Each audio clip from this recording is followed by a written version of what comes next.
আসসালামু আলাইকুম এভরিওয়ান, সবাই কেমন আছেন?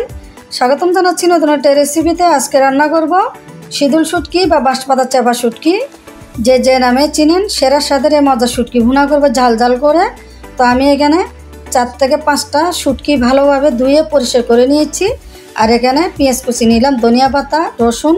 এরপরে কড়াইতে পর্যাপ্ত পরিমাণে তেল দিয়েছি। এখন পেঁয়াজ কুচিটা দিয়ে দিলাম। পেঁয়াজের পরিমাণটা শুটকি ভুনাতে একটু বেশি দিতে হবে, তাহলে শুটকি ভুনাটা খেতে মজা লাগবে। আমি পেঁয়াজটাকে ভালোভাবে কিছুক্ষণ লালচে কালার করে ভেজে নেব।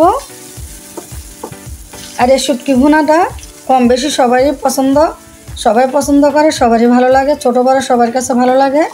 আর আমি তো ভীষণ পছন্দ করি।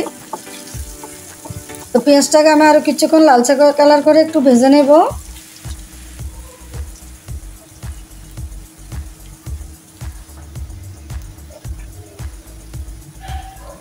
তো এখন রসুন পেস্ট দিয়ে দিলাম 1 চামচের থেকে বেশি, আর 1/2 চামচ আদা বাটা, 1/2 চামচ জিরা বাটা দিয়ে দিলাম। রসুনের পরিমাণটা একটু বেশি দিতে হবে, যেহেতু এটা শুটকি ভুনা, তাহলে খেতে ভালো লাগবে।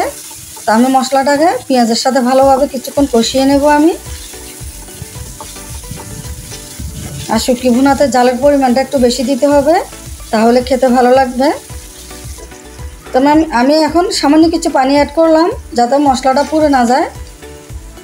তো নেড়েচেড়ে আর কিছুক্ষণ কষিয়ে নেব আমি। তো এখন লাল মরিচের গুঁড়া দিয়ে দেব প্রায় 2 চামচের মতো। এই মরিচটা অনেক ঝাল, আর শুটকি ভুনাতে ঝালের পরিমাণটা একটু বেশি দিলে ভালো লাগে খেতে। 1 চামচ হলুদের গুঁড়া দিয়ে দিলাম, 1 চামচ ধনিয়ার গুঁড়া দিয়ে দিলাম। তো মশলাটাকে ভালোভাবে নেড়েচেড়ে কিছুক্ষণ কষিয়ে নেব আমি। আর শুটকি ভুনার মশলাটা যতটাই কষাবো খেতে ততটাই ভালো লাগবে। ভালোভাবে কষিয়ে নিতে হবে।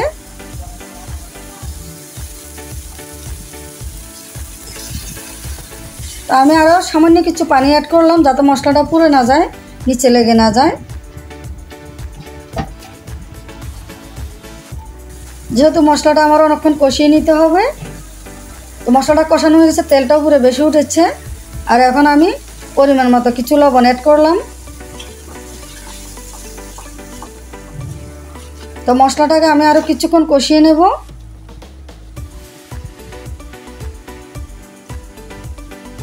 এরপর আমি শুটকিগুলো দিয়ে দিলাম।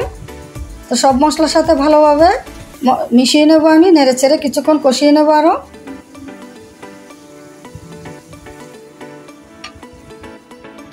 তো আমি আরও সামান্য কিছু পানি অ্যাড করলাম। তো এখন কয়েক মিনিটের জন্য ঢেকে দিয়ে রান্না করে নেব। এতে বলক এসে গেছে।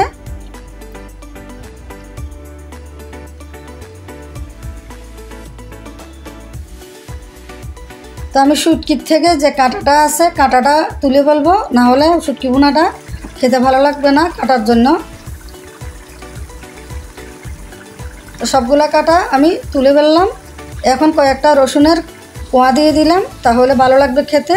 আর 4-5টা কাঁচামরিচ দিয়ে দিলাম। এত শুটকি ভুনাটা আমার হয়ে গেছে। হয়ে গেল আমার ঝাল ঝাল মজার শুটকি ভুনা, সেরা স্বাদের শুটকি ভুনা। আমার ভিডিওটা ভালো লাগলে অবশ্যই আমার চ্যানেলটি সাবস্ক্রাইব করবেন। ভালো লাগলে লাইক কমেন্ট শেয়ার করবেন। তো আমি এখন পরিবেশন করব।